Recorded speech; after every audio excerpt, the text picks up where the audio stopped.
Hi, everyone.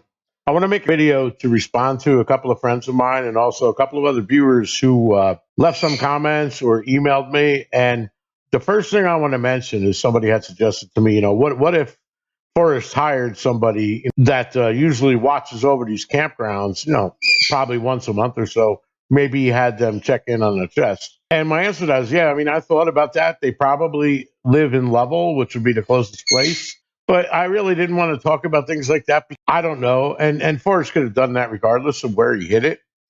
But then he kind of would have been lying that he was the only one who knew where the chest was. What I tried to do was stick to only the poem because I have to be able to solve with just the poem. I didn't want any, external references, not even from Thrill of the Chase, because that's my big advantage. All I did was read the poem, and the poem told me everything. The poem, it even explains, it tells me where to start. That's the most important thing. It gives me a precise location, the wheel of where to start. At that point in the poem, everything is relative to the wheel. For example, when at first, where warm waters halt is the wheel.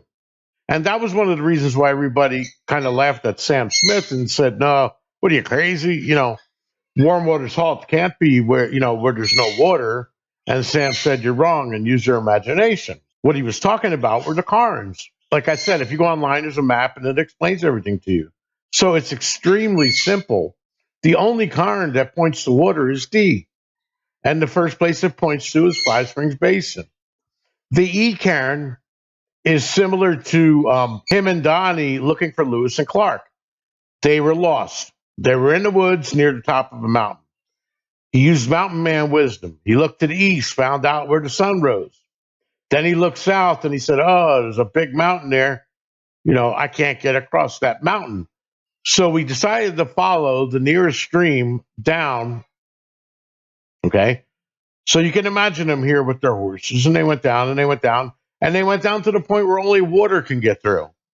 Well, that would be where the waterfalls is. You literally, it's a few hundred feet in the air. There's no way down.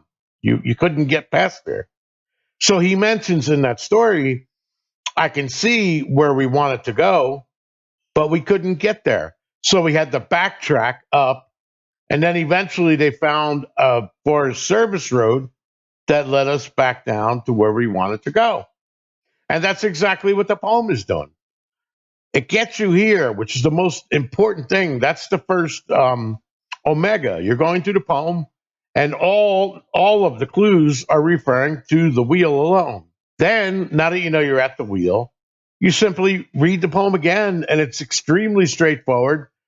You find out where warm water salt's here, and then when he says it's not far, but it's too far to walk, you have to drive. So he's telling you can't walk from here. You have to go to the closest place that you can drive that's below the canyon that he was talking about, the canyon down. Where did the water take it, right? So it went down in the canyon.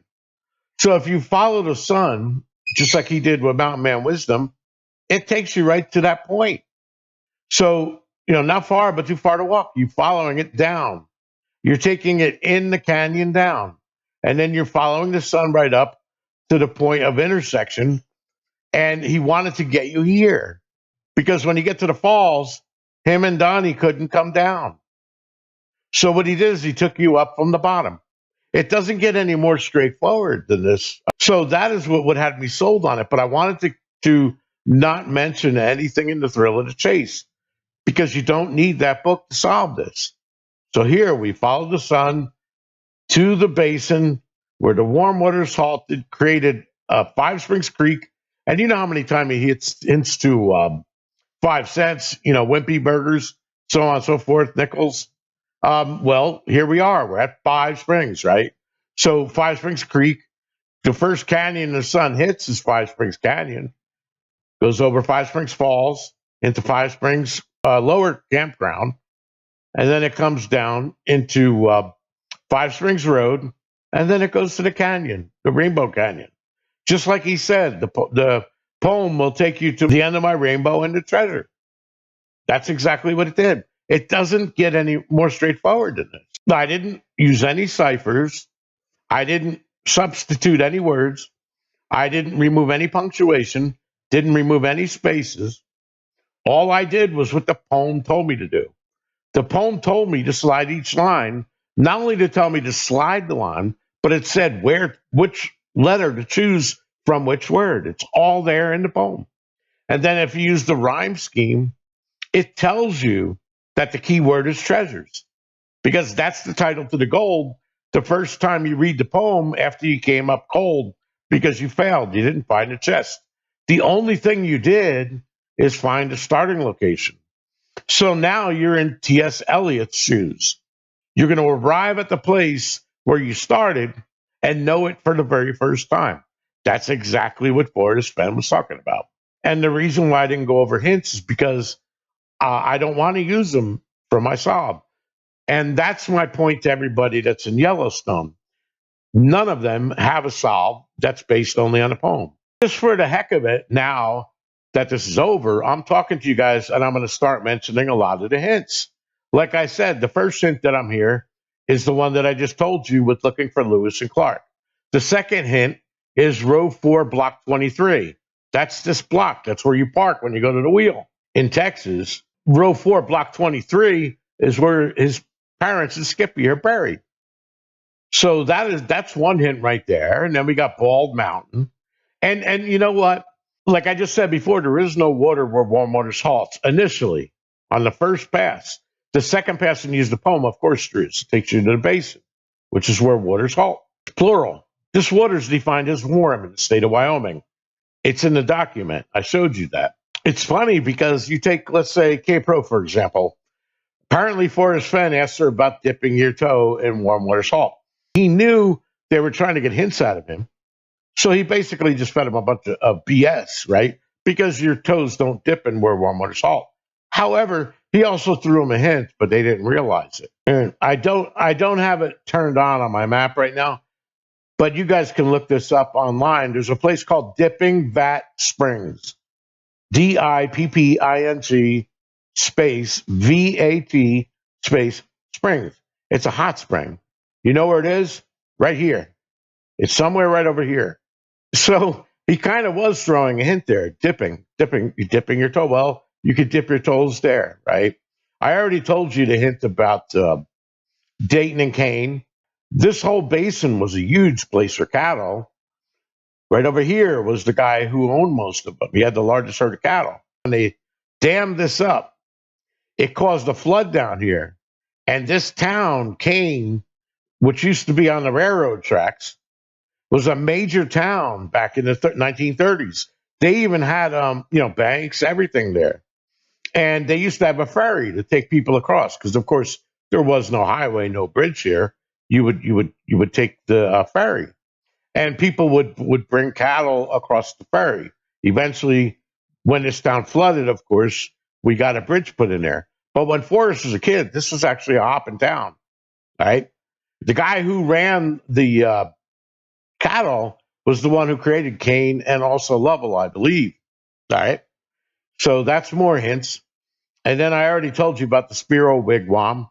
If you rotate everything over, this is where Hemingway stayed. Well, let me show you that for a minute because this is still historically accurate. This pin is right on the cabin that Hemingway stayed in. Okay, that cabin's been rebuilt. All right. But take a look at the lodge. That's supposed to be a spear. But imagine that it was an hour hand. Okay, it's pointing at what? We're roughly 8 o'clock, something like that in Google Earth. Okay, now remember, that's the way it was in the 1920s when he visited the place. Well, let's go take a look at that. So that's pointing at roughly 8 o'clock. Check out the wheel. If this is 12 o'clock, 8 o'clock is right down the sun. So that is another hint. Okay. Meadowlark. The meadowlark bird is the state bird for Wyoming, right? And I believe also Montana. But either way, if you look down here, here's Meadowlark Lake. And Meadowlark Lake, remember how he says I had to bend my sights because everything would shoot off? I'd have to shoot to the side because my sights weren't accurate. When I would shoot Butch Cassidy or I would shoot the bad guys. Here's the bad guys, the hole in the wall. Here's Meadowlark Lake. He's getting you over to the Bighorn Mountains. Well, what about Catcher in the Rye? And I might be wrong about this. I'm going off of memory. I might have the wrong place here, but I know it's near the Bighorns. The Catcher in the Rye ends on a carousel where his sister's on the carousel. Well, in Buffalo, there's a famous carousel museum, and they have horses on that carousel.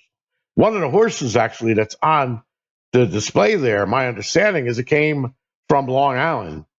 And the company that made it in Long Island is the same company that made the first carousels, including the ones that I used to go to on the Jersey Shore.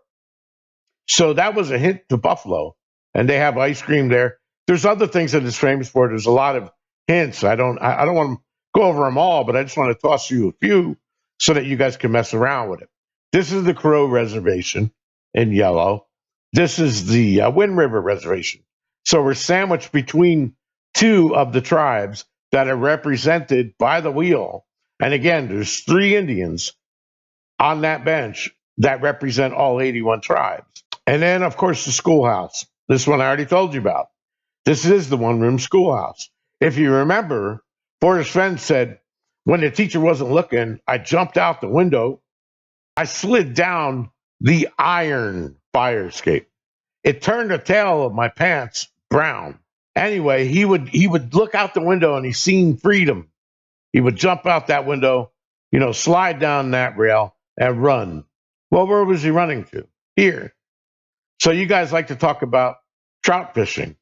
Take a look at this Bighorn Basin sometime, and you'll soon find out that it's one of the most popular places to go for trout fishing. And they don't have the same rules that they have in Yellowstone. Regardless, it's not just Yellowstone. You would fish here. And remember, the biggest hint in the book would be my war for me and this mirroring. Like I said, I could mirror the Red Lodge 90 degrees and it's going to throw me right around here, which is where Hemingway stayed here and he stayed here. It's bringing me over there, right? But we also have West Thumb. All right. If I mirror West Thumb, that's going to take me over to near Lovell. Now, Lovell, like I said, was the commander of Apollo 13. Apollo 13 was the first one that was supposed to land on the moon, and they didn't. And the reason why they didn't land on the moon is because they had an oxygen system failure. So go read my War for Me and look at when him looking at that blinking red light where he tells you that means he still had oxygen flowing. All right. And he says when you're up at high altitudes, like above 50,000 feet, your blood will boil. You need oxygen. Well, that's what failed. So it failed, and Apollo 13 had to come back home. They couldn't land on the moon. So Commander Lovell didn't land on the moon. But what he did do, when he was on Apollo 11, he's the first one that stuck his thumb out, covered the Earth, and he said, wow, look at my thumb going over thousands of people. So Forrest Fenn was discussing the same exact thing, but he was talking about Philadelphia, Pennsylvania, correct? In my War for Me? Well, let's go have a look over here. Go look at where the name Potts Hot Spring Basin, which is right on West Thumb, came from. It's named after a trapper and explorer that came from Pennsylvania, Philadelphia to be exact. Go read about things like the fishing cone. Okay. Now think about West Thumb. Forrest Fenn said I used my left thumb to cover up Philadelphia. He specifically says left thumb. Why did he do that? Could he be hinting at West Thumb? That's what everybody seems to agree. Okay, well, let's rotate that over. Bam. Now we're in Lovell.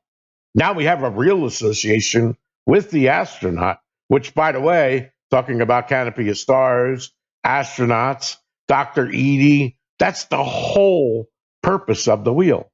Unlike anywhere else where people are saying, oh, I can see the stars in the sky. Apparently, you've never went into the mountains in Wyoming. No matter where you go in Wyoming, you can see the stars really bright because there's no ambient light. But Forrest is talking about a place dedicated to observing the stars when he talked about where it was found. in a lush green forest beneath a canopy of stars. Well, yeah, I mean, we're beneath it. We're south it. We're lower in elevation. Okay. We followed the creek down there. All right. These are all hints. I didn't want to mention this stuff because, again, my solve, unlike the solves in Yellowstone, is based entirely on the poem. If you want to talk about, hints, I'll blow you away. I could completely blow them away. But I don't want to do that because what I want to do is I want to see the people that have solves in Yellowstone throw all of their work away and throw away all this crap about Shiloh and having inside information. Just take the poem, turn on your video camera, bring up Google Earth, and show me line by line and account for all 166 words. Tell me exactly where the poem takes you and confirms exactly where the starting point is. So I want you to base your warm water salt on the poem like I did, without using bias. The poem told me to try the wheel, and I did. Because it says, I have gone alone in there and with my treasures bold. So I took my treasures bold and I duplicated them through the word there below the home of Brown, and it revealed the where. So the only place you see where is where he says, as I have gone alone in there and with my treasure bold, I can keep my secret where. So his secret where is try the wheel. And try the wheel is answering the question, where is there? So that is directly from the poem. When all the research, I go to the wheel and the wheel is there. So now I just follow the poem straightforward. Don't make any changes. Don't even slide the lines. A matter of fact, anybody that read How to Solve Try the Wheel, if you know Try the Wheel, you don't need to slide and change do anything. You just go to the wheel, follow the poem, boom, 2 seconds, you have it done. You don't need any hints, no anything. But like I said, there's so many hints here, so many. It would take me hours to go over them. Like I said, we got the fishing bridge. It's mentioned all over the place. Here's Skippy in TTOC, page 56. Skippy standing next to a rock.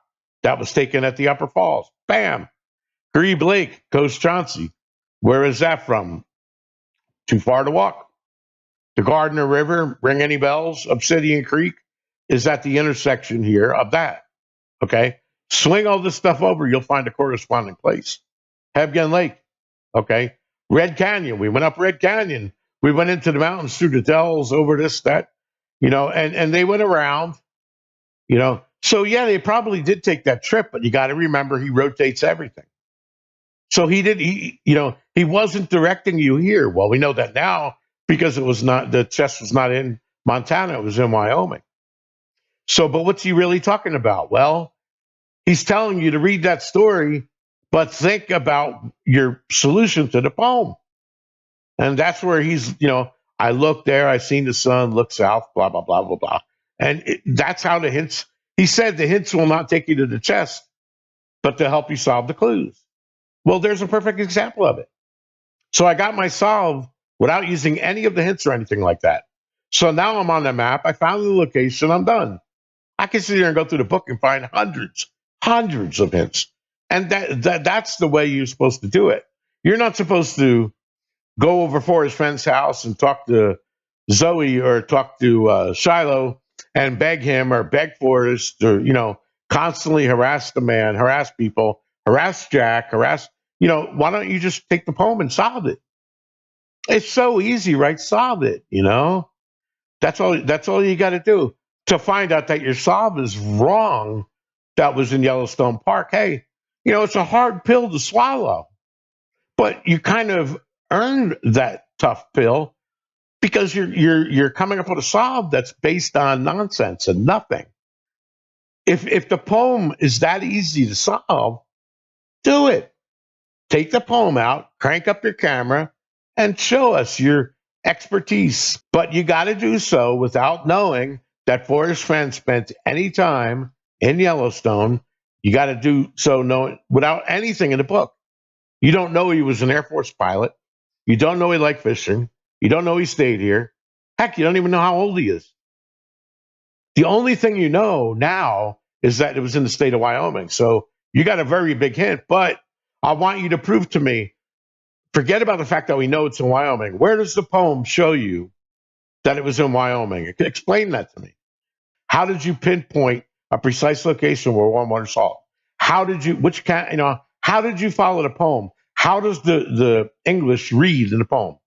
In other words, explain exactly how it works. Because if you think the poem is step to step, you're wrong. And I could prove that. Let me see you prove me wrong. And when you get down to the third stanza, he says, from there, it is no place for the meek. Well, guess what? He's not telling you to go to no place for the meek. He's telling you that from there, it is no place for the meek. He's referring back up to stanza two. And he's telling you that the place where warm water halts, i.e., the wheel, is no place for the meek, and the end is ever drawing nigh. But you're not going to the wheel. How do we know that? Because the tense changes in the poem, and he goes, there will be no paddle up your creek, just heavy loads and water high. So he's telling you 100% you're going to be going up a creek.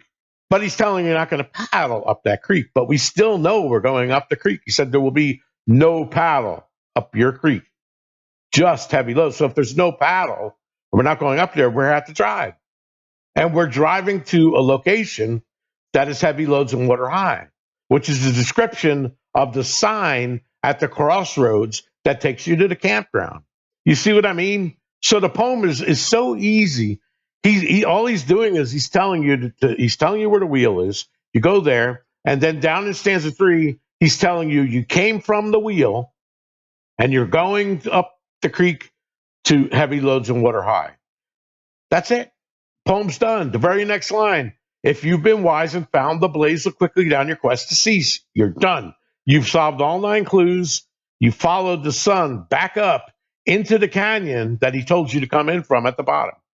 That's how the English works. I didn't do any corrections to Forrest's grammar. He made a lot of mistakes in there, and I'm not going to point them out to you. But he makes mistakes purposely to draw your attention to it. But just read the poem. If you can't understand it, then give it to a 10-year-old, because a 10-year-old knows how to read it. This stuff is fresh in their head, unlike you or I. As we grow older, we ignore words that we use every day, and we really don't know what they mean. Does that sound familiar? Forrest Fenn loved English, and he loved poetry, and he loved literature. Why else do you think I showed you when he was in college? Yes, he did go to college for 2 years. Okay, mainly to play basketball. But while he was there, we found it at college. Forrest Fenn created a want ad that he was looking for an English textbook. When he took all of the commas and all the punctuation out of that scrapbook, it was funny because he was basically slapping people in the face that were criticizing his grammar and his use of punctuation. He's basically saying, you idiot. What do you think I put things like semicolons and periods in comma in the poem for? If they didn't mean anything, why did he even put them there? He didn't have to. He's a poet, right? He could have just left all the punctuation out, right? But he didn't do that. Well, why didn't he do that? Because he was using the punctuation to show you the relationships between the different phrases and clauses. I do want to take this time to thank Cal Lazars for finally admitting where he got the information about try the wheel, because he did not originate that. So I respect the fact that he did that, because it's not fair that somebody has a channel that they monetize their videos on and they weren't given credit where credit was due. Why should he make money off of work that I and Sam did? That's not fair. So if you want to keep the video up, it shouldn't be monetized at all, number one, or just take it down. But I do appreciate, even though you were kind of being sarcastic in the your message, I do appreciate it, and that's kind of why I'm being sarcastic here. Because again, I'm challenging you. You guys seem to enjoy a challenge, right? So take my simple challenge. I want you to break that poem up grammar wise, and I want you to show me the proper way to read the poem and how to interpret it. Okay. And then I want you to break out Google Earth and show me how the poem alone with no reference materials tells you where to start? Where does it tell you to go to Madison Junction or wherever your warm water salt is? I don't know. Show me. Where does the poem tell you to go there? And once you do go there, I want you to read the poem in English from left to right, from top down. No ciphers, no anagrams, no reading it backwards and diagonal and stuff like that. And then explain to me where the poem tells you what the blaze is. When you're reading a poem, that means there must be a blaze in the poem. Would you agree? I would, because he's telling you to look quickly down from that blaze. Well, I guess it's a coincidence that I form a double omega in the poem formed of the words the end, which happens to match the word cease. And it matches the poem, so I finished. In other words, I ended right there. That's the end of the message.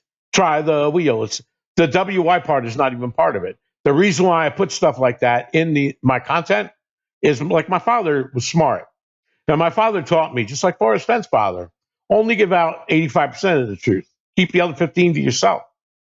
And one of the things you might want to go and research is when people create content, what they do is they slip minor errors in their content. And you'll slip it in such a way that it doesn't really impact the overall message. But when somebody plagiarizes your content, I can then go by and say, well, wait a minute. Then why did he duplicate the mistakes I made in my video? Why did he put the letters there, WY? Right? You see where I'm getting at? So the real message is try the wheel end. That's it. Those are the only words that overlap each cross. The words that overlap the word the is try the wheel. That's it. You're done. Over the word the. Then you go to the next line, and it's the end going down. Remember, you're reading from the top down. So once you reach the D in the letter end, you're done. You don't read past there. Your quest has ceased. Get it? That's how the English works in the poem. That's the blaze in the poem. It's a double omega. It's a double cross right there in the poem. What does the ending look like over here where we found the chest? Where we found the chest location, okay, we go to campsite number 9, which is the closest camp to the falls. So it's the closest place that you could tarry scant that has a marble gaze. All right. So we go there. What do we see on the ground? Oh, not one tree shaped like an omega, but 2 of them right next to each other. That must be a coincidence. So this is all a big coincidence. The poem told me to try the wheel, and then I tried the wheel, and then I did what Forrest Fenn did in the book. I followed the sun down. It took me right here. I go up from below because I can't get from above. I go up there. I find a campsite, and then it takes me to an end. The end, a double omega. That must be a coincidence. Okay, so also this part of the path up to that campsite is the only part that you could leave this road and take a wheelchair right up to here. The last 30 feet or so, you can't, because you have to leave all human trails and ford the creek and go to the opposite side by the heavy loads. When you look through those double omega trees, guess what's on the other side? You can clearly see where the nook is. But you go to the nook, and this is the part that I can't get you, because Jack made it so that you can't identify the last spot. There was a rock there, okay? And one of the rocks had something on it that you would see when you're on the ground to confirm that you're in the right place. Why did nobody stumble on it? Because if you analyze this, actually physically go there, there is no reason that anybody would go here at all. None. They might go down here a lot, of course, because there's a bridge over here. You got these other campsites. It's kind of cool, but there's no fishing spots or anything. And up here, the vegetation is so dense, and it's got a lot of overgrowth that looks like vines and stuff like that. And in the summertime, during search season, it's going to obscure it. So the only possible way you're going to go there, and keep in mind these lines ain't accurate right now because I moved them to show you guys the wheel. But the only way to notice it is if the poem took you there. And again, the Tarry Scanlon Marble Gaze is another bench. I'm pretty sure the bench is over here. Okay? And the lines cross over that bench. But anyway, this is the closest campsite. So the poem is taking you there. So I got one more place that I want to show you that I didn't show you. That's kind of cool. You know how Forrest was talking about at college, he got kicked out because he didn't have enough money.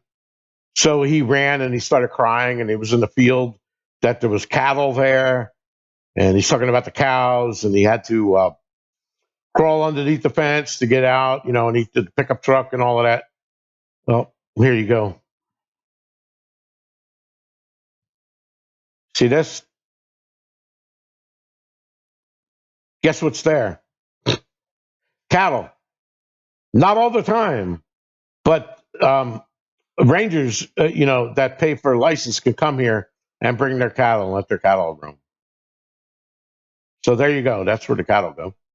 And just incidentally, back in the day, they used to bring cattle up around here. They have what they call free roaming cattle.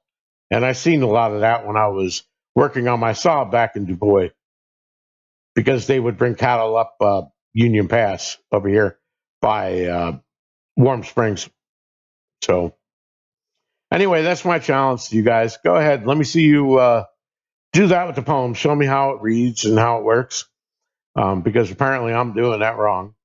Show me where the poem leads you exactly to your where warm with salts, and maybe that's kind of cool. Maybe you can actually make some good content, and it doesn't have anything to do with drama, doesn't have anything, but you're going to explain how the poem works and show us. You're not going to bring Shiloh's name up or anybody's name up, or no hints, inside information, no any knowledge about Forrest Fenn.